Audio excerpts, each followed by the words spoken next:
Hello and welcome to this special election edition of In Focus. I'm Vincent Makori. Dimiaki Mokalieli is off today. The American voters have spoken and they have re-elected Barack Obama to a second term as President of the United States. America's first African-American president won more than the 270 electoral votes he needed to secure 4 more years in the White House. Mr. Obama's victory over Republican Mitt Romney marks the end of a long, grueling and expensive campaign. Viewers Suzanne Presto has our election night recap.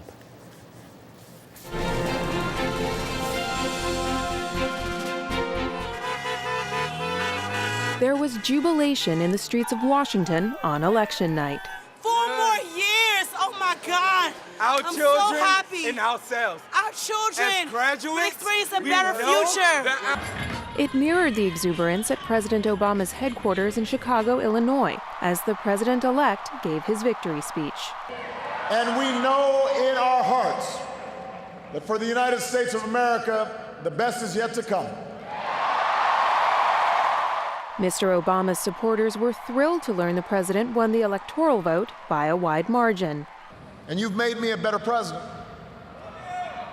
And with your stories and your struggles, I return to the White House more determined and more inspired than ever about the work there is to do and the future that lies ahead. The mood was far more somber in Boston, Massachusetts, where Republican challenger Mitt Romney told his supporters that he had called to congratulate Mr. Obama. I so wish that I had been able to fulfill your hopes to lead the country in a different direction, but the nation chose another leader, and so Ann and I join with you to earnestly pray for him and for this great nation. Thank you, and God bless America. You guys are the best. Thank you so much. It was a difficult realization when victory seemed close, says a Romney supporter in Washington. I'm definitely upset. I know how much people wanted Mitt Romney to win and they wanted change, but they wanted a Mitt Romney change. Voters who cast ballots for the president and lawmakers did so at the end of the most expensive campaign season in history. But there wasn't much change in Washington. Democrats continue to have a majority in the Senate, while Republicans control the House of Representatives, a formula that yielded gridlock during the Democratic president's first term. Even amid his celebrations, the president reflected on the challenges ahead, calling for a greater cooperation when politicians get back to work in Washington. Suzanne Presto, VOA News, Washington.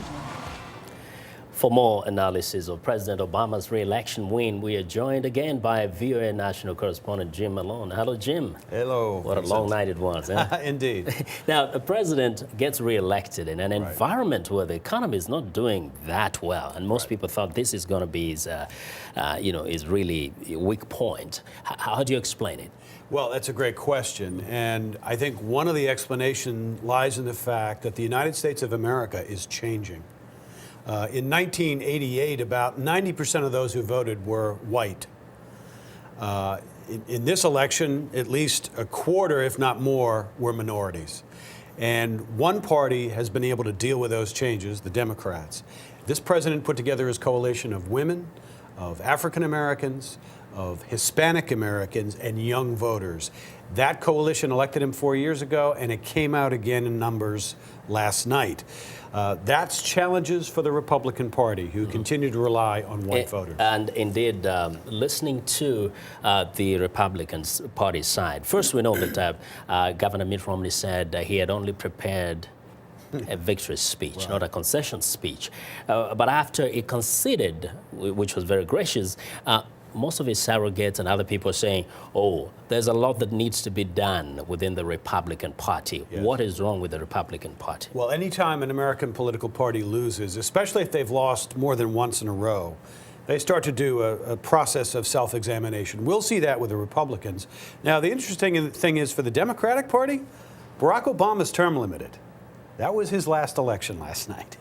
They will also have to be now looking for new leadership after the Obama era ends. But there's a lot to do in the second part of the Obama era. And a lot of it has to do with straightening out our budgetary problems, and they're going to have to deal with that in a matter of weeks.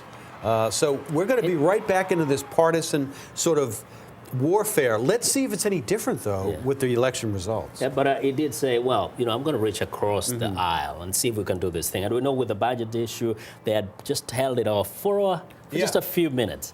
And so we go back to what? The old, or do you think this reaching out across the aisle is going to I think both sides were looking for the election to provide clarity. Where do we go from here? Well, it's a basically status quo election. The president easily wins re-election in Electoral College. The popular vote was closer, so not a huge victory there. But the Congress remains basically the same. Democrats did very well in the Senate. They control the Senate. Republicans, though, are making a big deal out of the fact they still control the House of Representatives.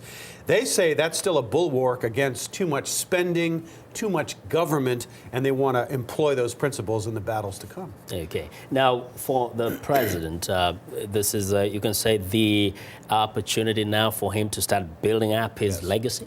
Yeah, and let's see if we see any much of a different Barack Obama. The first term, he had to be very careful with his Democratic allies not to offend them. He had to toe the party line, as it were.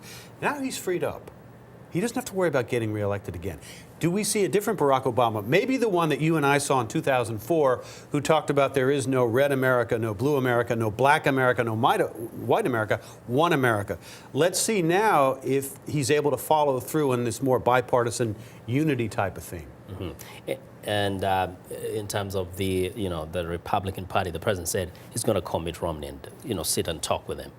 Well, he'll need to sit down with the leaders in Congress and the Republican leaders, because they're the guys now that are going to really be the ones who can, affect change and affect compromise. Yeah. Can our country, which is the most important country in the world, now govern itself? It's still an open question. Thank you very much, Jim. Okay, Vincent. Always very insightful analysis.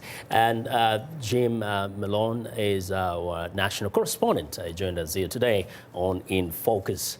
Well, for more information on our stories, please visit us online at voaafrica.com, and be sure to befriend us on Facebook. The address, facebook.com/VOA in Focus.